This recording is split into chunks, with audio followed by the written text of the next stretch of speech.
Okay, so now we're going to look at this voltage divider attached, right? So here's our whole power supply. We can see we're omitting the transformer, right? We just have our rectifier, our filter, C1, and then we go into our regulator, okay? The regulating circuit.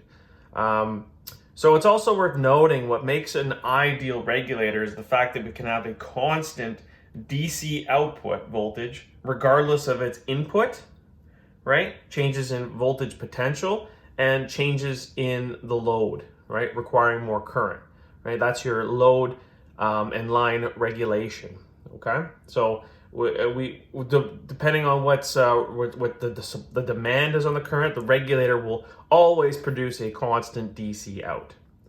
Okay, so this circuit is the pass transistor circuit in its entirety.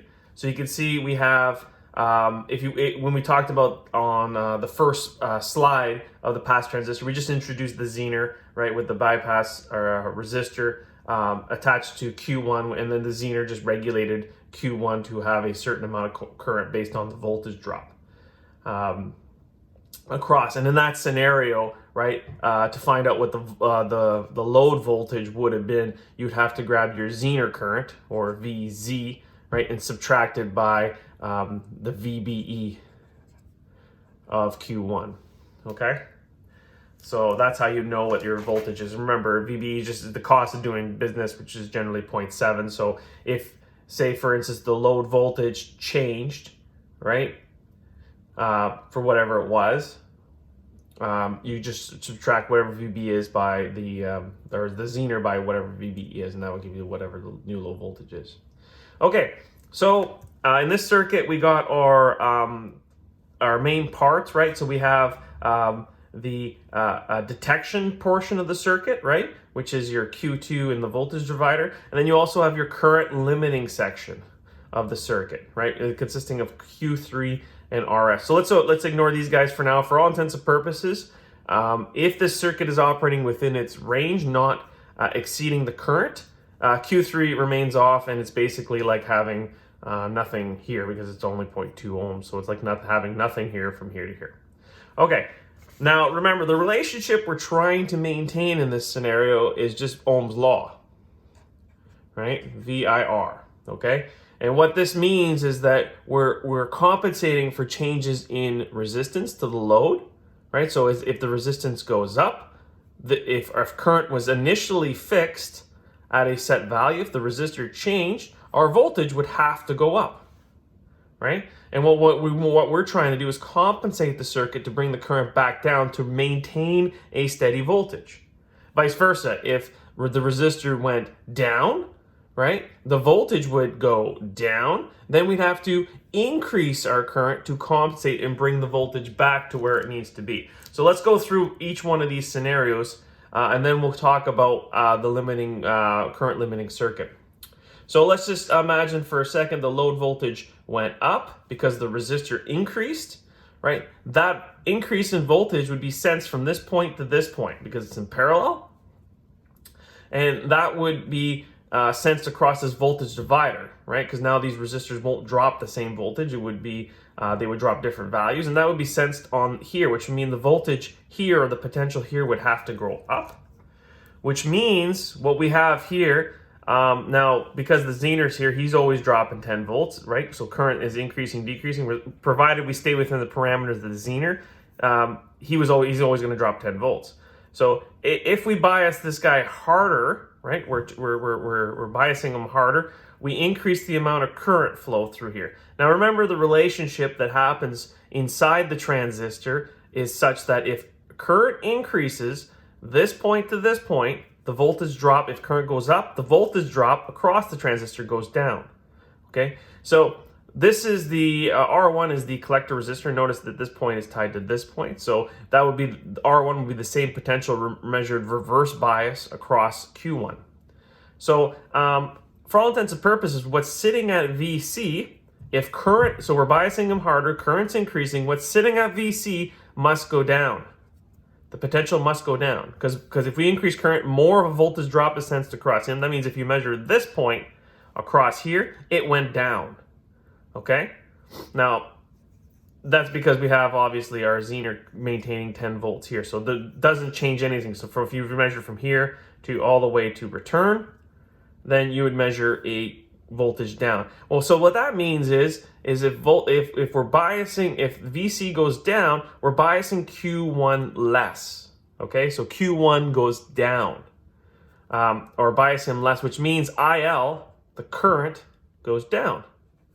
Which means we just met this criteria. The resistance went up, the voltage went up. We adjusted the circuit to bring the current down to compensate, to bring our voltage back to where it needs to be. Okay? Now, by the same token, let's go with a scenario where VL goes down because the resistor change goes down. This is sensed across here. We bias Q2 less at the base. We reduce the current coming through here, reducing the voltage potential here, increasing VC. VC now goes up. Okay? Which means if VCs go up, we're biasing Q1 harder. IL goes up. Again, compensating, right? That bumps our current up, which brings our voltage back to where it needs to be. So you can see we have a circuit that's totally adjusting based on the load criteria, right? How much current and potential is being sensed across the load. Okay, so the next part of the circuit we're going to talk about is this guy. And he's quite simple. He is basically, for all intents and purposes, because this is a NPN transistor, like we see here, the potential from here to here, he must be dropping 0.7. Okay? 0.7. So you're wondering, well, how does he basically work? So the idea here is that we select a resistor, and we select this resistor for the sole purpose to limit current. Okay? So we can see if he wasn't here, if the potential kept decreasing, the current here would just keep increasing until again, like everything in electronics, it has its limit. Right? So eventually we'd have so much current, it would just be saturated and overheat the circuit. So we don't want that. So what we do is we install a bit of current protection.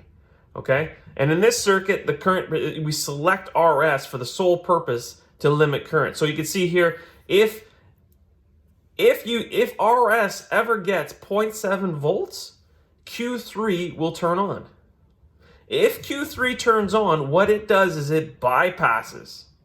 Right? We're no longer voltage dividing, but it puts that potential, right? So it will sense the potential here from here. Okay? So it shorts out basically this portion of the circuit, forcing the current down. Okay?